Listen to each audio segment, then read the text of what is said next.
This video is just me reading the story without my face.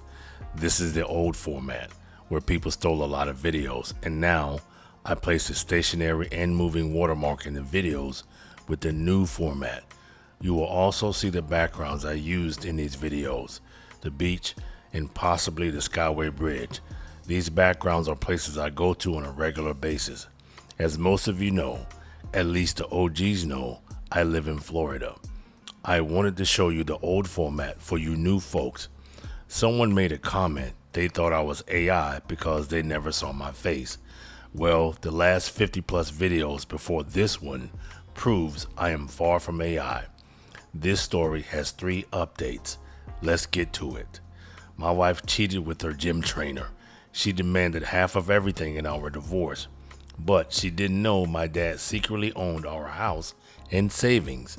I never thought I'd be posting here, so here goes. I'm a 37-year-old accountant and have been working at a local firm for almost 11 years now. I've always been a practical guy, level-headed and all that, and I guess that's why I'm able to stay calm through all of this. Anyway, I'm married to Donna, who's 33. We've been together for around 5 years, but have been married for 2. No kids, which looking back now is probably a blessing. Donna hasn't worked since we got married. She used to be in marketing, but after we tied the knot, she wanted to take a break and focus on us. I didn't mind. I made enough to support both of us, and I figured it was temporary. We've got a house, a decent savings account, nothing extravagant, but enough to be comfortable. Donna's been home most of the time, but lately things started to change. It's hard to pinpoint exactly when I noticed it, but Donna began acting distant. She'd stay out longer when she went out with friends or to the gym. She stopped being affectionate and would get defensive when I asked what was going on.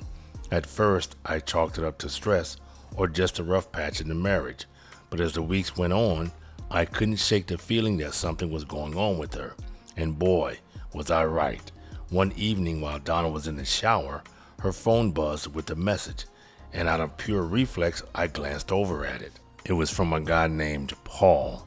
The text, I didn't think much of the text at first, but something about the way the message was worded felt off. "We're going to have fun tomorrow, babe," it read. I opened it, and what I found confirmed my worst fears. She's been seeing Paul, her gym trainer, for months. The texts were explicit, full of plans that clearly didn't involve me.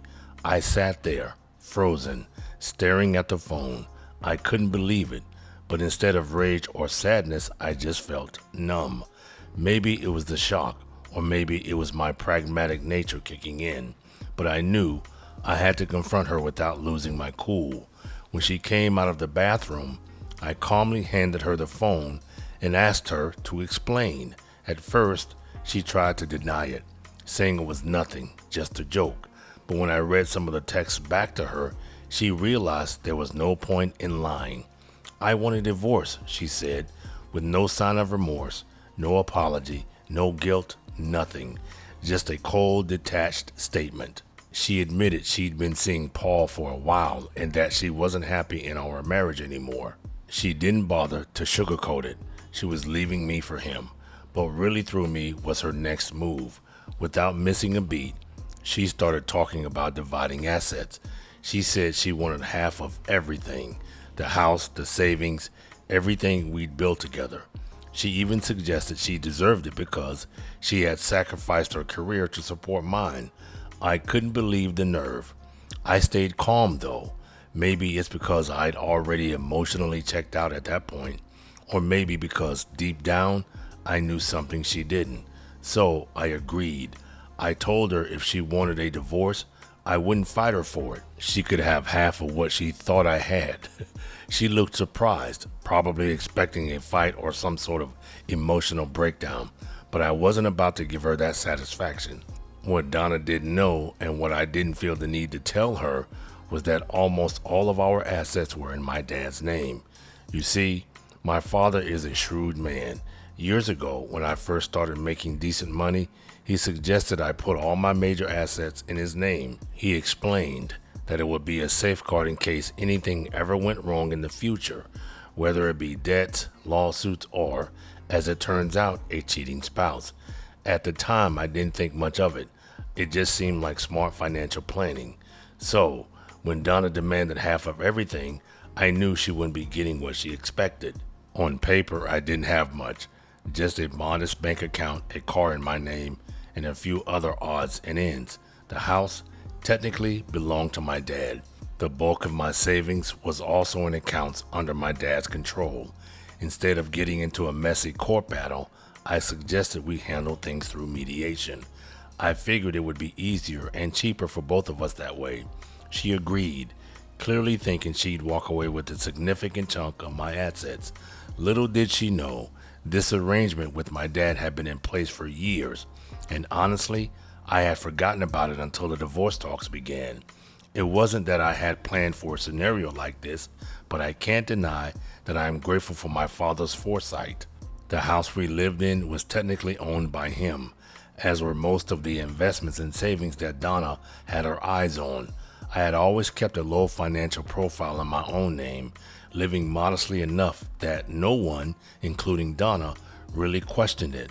As soon as the divorce process started, I told my dad.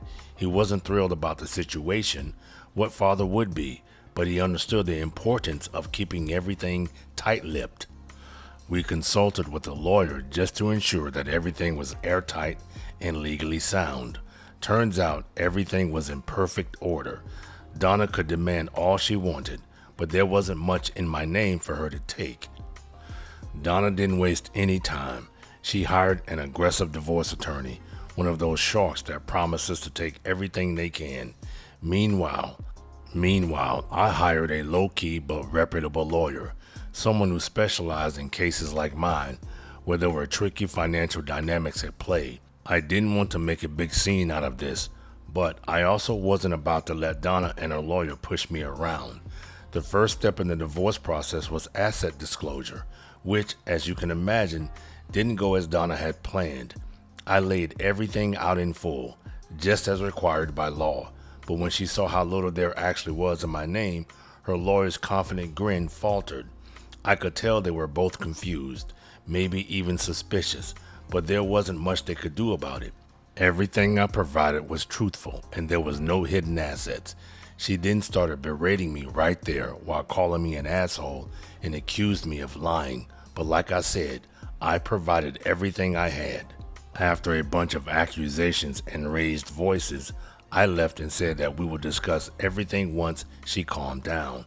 Now, here I am turning to Reddit because I'm not sure if I've handled this the right way. So Reddit, am I the asshole for agreeing to give her half of what's mine while knowing she's not actually getting anything close to what she expects? Update 1. So things are starting to heat up. After the initial asset disclosure, Donna was in complete disbelief. She clearly thought I was hiding something while accusing and berating me, and their lawyer wasn't much better. The look on his face when they saw the modest numbers on paper was priceless. It didn't take long for them to start demanding a more thorough investigation. Donna kept asking where all the money was, the house, the investments, the savings she assumed we had. She couldn't believe that after years of marriage, there wasn't more to split. Her lawyer quickly hired a forensic accountant to dig deeper, thinking I had stashed money away in hidden accounts. At first, I was a little nervous, not because I had nothing to hide, but because I knew this would only prolong the whole process. But after talking with my lawyer and going over everything again, I realized there was nothing they could find. Legally, everything I had claimed was 100% accurate, and there was no trail that would lead them to the assets in my dad's name. As the investigation dragged on, you could see the frustration building on Donna's face. She was used to getting what she wanted, but this time there was nothing there for her to take. It's like she couldn't wrap her head around the fact that she was walking away with next to nothing. Donna's next move was to try and argue that she had contributed significantly to my career and our lifestyle. She claimed that by staying home and managing the household, she had enabled me to focus on my work and advance in my career. While I'll admit that having her take care of things at home was helpful at times, it wasn't as if I was running a Fortune 500 company. I'm a mid-level accountant, and my job has been stable for years now. There wasn't some gigantic rise in my income that she could point to and say, I helped him get there. Still, she tried. She pushed the idea that she had sacrificed her own career in marketing to support mine. But the truth is, she hadn't worked long before deciding she wanted to stay home, and even then, it was a choice she made, not something I ever asked of her. Her lawyer brought this up repeatedly, trying to paint me as someone who had benefited from her sacrifice. But again, there wasn't much to support that claim.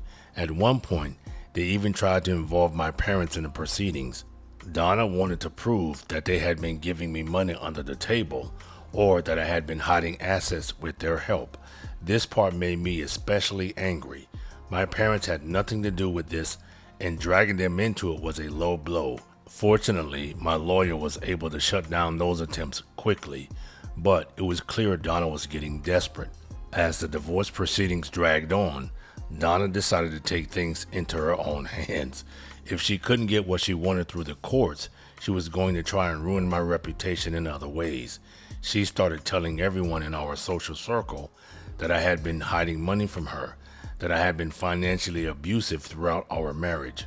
I couldn't believe the lies she was spreading. I'd hear from mutual friends about how she was going on and on, about how I was leaving her with nothing, how I manipulated her into thinking we had more than we did.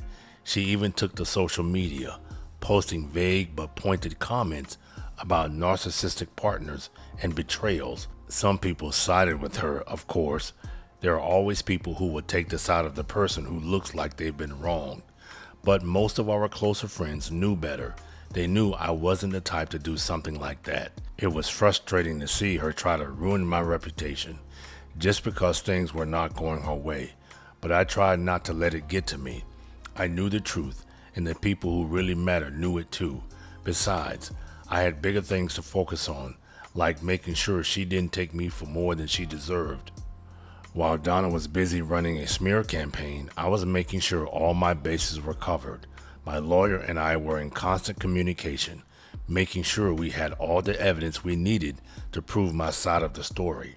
I documented every interaction I had with Donna, every demand she made, and every time she tried to paint me as the bad guy. I knew that if this ever went to court, having that documentation would be crucial. I also started gathering evidence of her affair with her AP. While adultery doesn't always play a huge role in divorce settlements, I wanted to make sure it was clear that she wasn't a victim here. I had screenshots of the texts she exchanged with him, pictures they had taken together, and even statements from some of her friends who had known about the affair but kept quiet. It wasn't that I wanted to humiliate her, I just wanted the truth to come out. On top of that, I started preparing for the inevitable fallout. I knew that once the truth came out, that she wasn't getting half of everything. Things were going to get ugly. So I kept my distance, staying focused on my work and my own life while making sure I had everything in place for the next phase of the divorce. One thing that made all this even more interesting was her AP's reaction to everything. When Donna initially told him she wanted to leave me for him, he seemed all for it. They had their little romantic fantasy of starting a new life together. But as soon as the divorce proceedings started getting messy, her AP began pulling back. It turns out he wasn't quite as invested in Donna as she thought. From what I've heard, he started getting cold feet when he realized that being with her might mean dealing with her financial issues. Donna was expecting this grand new life with her AP, but he wasn't ready to commit to that. In fact, word got out that he started losing clients at the gym because of the scandal. Apparently, people don't want to work with a trainer who's known for getting involved with married women. Now, her AP has been trying to distance himself from Donna, and she's starting to realize that maybe this wasn't the fairy tale she thought it would be. I almost feel bad for her, but then I remember everything she's done. As for me, I'm feeling conflicted. On the one hand, I feel vindicated.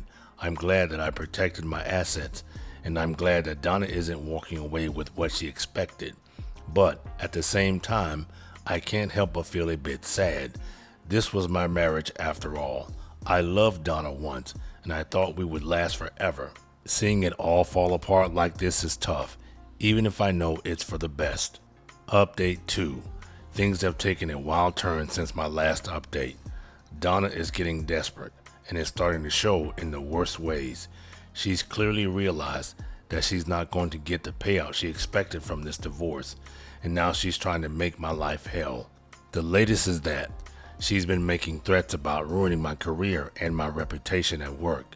She told me flat out that if I didn't make things easier for her, give her more money, she would make sure everyone in my firm knew what a scumbag I was.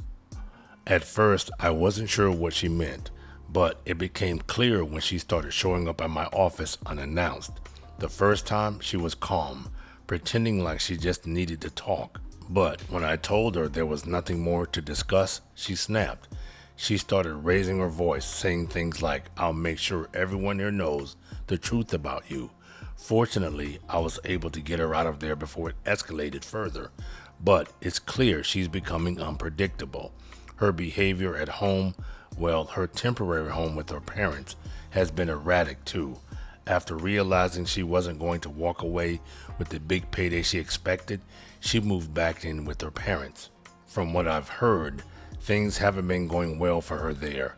Her parents are supportive, but they're not exactly thrilled with how everything's played out. I guess even they see through her victim act. Mutual friends have told me that she's been lashing out, getting into arguments with her family and acting like she's on the verge of a breakdown. The legal side of things has gotten more problematic as well. Donna's lawyer is trying everything they can to dig up dirt on me. They filed motions to subpoena my parents' financial records, even though my lawyer has repeatedly explained that my parents' assets are not up for grabs in this divorce. It's a clear attempt to rattle me, but it's not working. Donna's team also filed a motion to depose my colleagues at work, hoping to find something, anything, that might suggest I was hiding assets or receiving under-the-table income. They're grasping at straws, but it's exhausting to deal with. Every time we think we've handled one of their requests, they come back with another. The whole situation is starting to feel like a never-ending chess match. Every move I make, Donna and her team try to counter, but I've been staying one step ahead, thanks to my lawyer and the airtight legal protections my father set up years ago. Still, it's draining, and I'm not sure how much longer I can keep this up before we end up in court for real. Speaking of legal proceedings, we've already tried mediation twice, and both times it's been a complete disaster. The first session ended after about 20 minutes when Donna refused to budge on her demand for half of the house and our savings. My lawyer laid out the reality of the situation, that the house was in my father's name and that there wasn't nearly as much money as she thought. But Donna wouldn't hear it. She stormed out, accusing me of lying and saying that the mediator was biased against her. The second attempt wasn't much better. This time, Donna showed up with a list of completely unrealistic demands. She wanted full ownership of the house, half of all our savings, even though they barely exist, and alimony for at least 5 years. When my lawyer calmly explained, again, that she wasn't entitled to any of that, Donna lost it. She started yelling about how she had sacrificed everything for me and how I was leaving her with nothing. I sat there, trying to stay calm, but inside, I was fuming. She was the one who cheated. She was the one who wanted the divorce, and now she's acting like I'm the one ruining her life. It's unbelievable. After that session, it became clear that this divorce was heading for court, whether I liked it or not.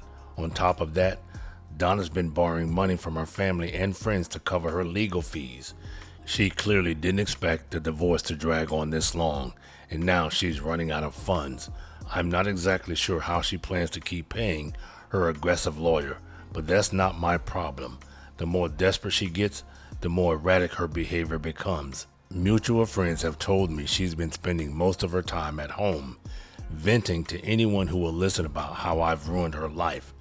It's gotten so bad that some of her friends have started distancing themselves from her. They're tired of the drama and her constant playing of the victim card. It seems like everything Donna thought she was going to get out of this divorce is slipping through her fingers. Through all of this, I've been doing my best to stay calm and handle things strategically. Every time Donna makes a new accusation or demand, I counter it with evidence. Every financial document they request, I provide because I have nothing to hide. My lawyer has been great at making sure we're following the law to the letter, which is more than I can say for Donna's team. I've also been working to protect my parents' privacy. Donna's attempts to drag them into this mess are infuriating, but fortunately, there are legal protections in place to keep her from accessing their financial records. Still, the fact that she's even trying shows just how desperate she is. It's like she thinks if she digs deep enough, she'll find some hidden treasure that I've been keeping from her, but there's nothing to find. Update 3. The day of the court hearing finally arrived, and to say the tension was high would be an understatement. Donna was the first to testify, and she came out swinging. She made it clear that she believed I had been hiding assets from her all along. She accused me of manipulating our finances, hiding money in secret accounts, and lying to her about how much we really had. She was emotional, painting herself as the victim who had been left with nothing after sacrificing a career to support mine. She was sobbing on the stand at one point, talking about how she had trusted me with everything, only to be blindsided by the divorce and my supposed financial trickery. But then came the real kicker. When my lawyer presented evidence of her affair with her AP, as soon as the text, pictures, and details of her relationship with him came out, the judge could see what was really going on. Donna's victim narrative started to crumble right before my eyes. At one point, she even tried to downplay the affair, saying it was just a mistake and that it had nothing to do with the divorce. But by then, the damage was done. Her credibility was shot, and it was clear that her financial demands were driven more by greed than anything else.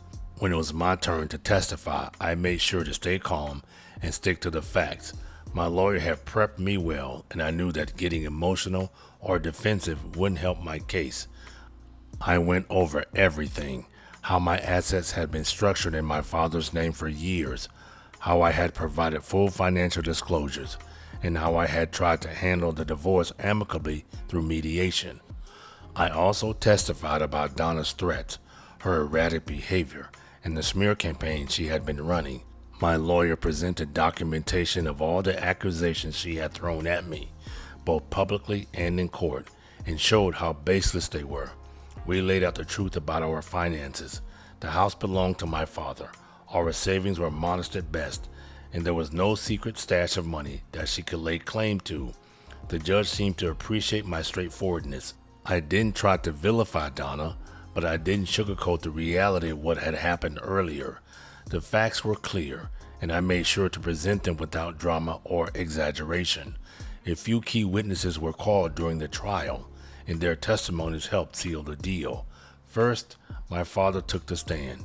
He explained the financial arrangement we had put in place years ago, how the house was in his name, how the investments were under his control, and how all of this was done as a form of long-term financial protection. He made it clear that these assets were his, not mine, and that Donna had no legal right to them. Next up was one of my colleagues from work. Donna's team had tried to argue that I had been hiding money by receiving under-the-table payments or bonuses, but my colleague shut that down quickly.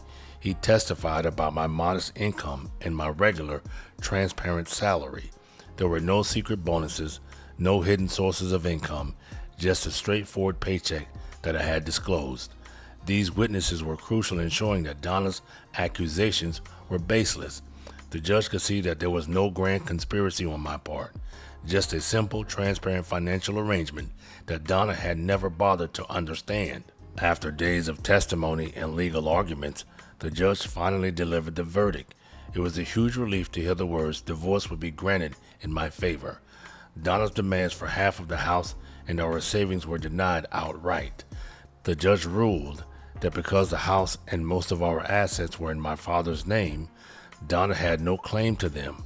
The only thing she was awarded was a minimal amount of alimony, and even that was for a short duration, barely enough to cover her legal fees, let alone the lifestyle she was hoping to maintain.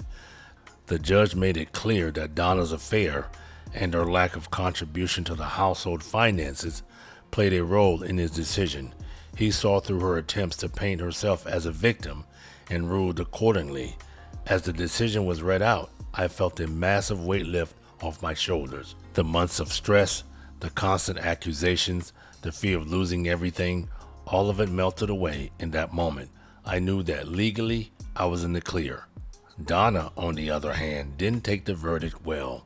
As soon as the judge finished, she burst into tears, shouting that the system was unfair and that I had cheated her out of what was rightfully hers.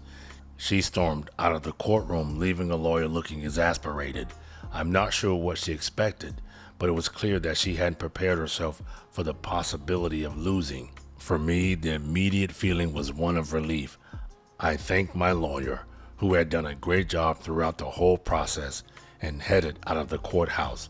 My phone was buzzing with texts from friends and family, congratulating me on the outcome. It felt good to know that the truth had come out and that I could finally move on with my life. But Donna wasn't done. Outside the courthouse, she had a full-blown meltdown in front of a small crowd. She started screaming about how I had lied and manipulated the system and how she was going to appeal the decision.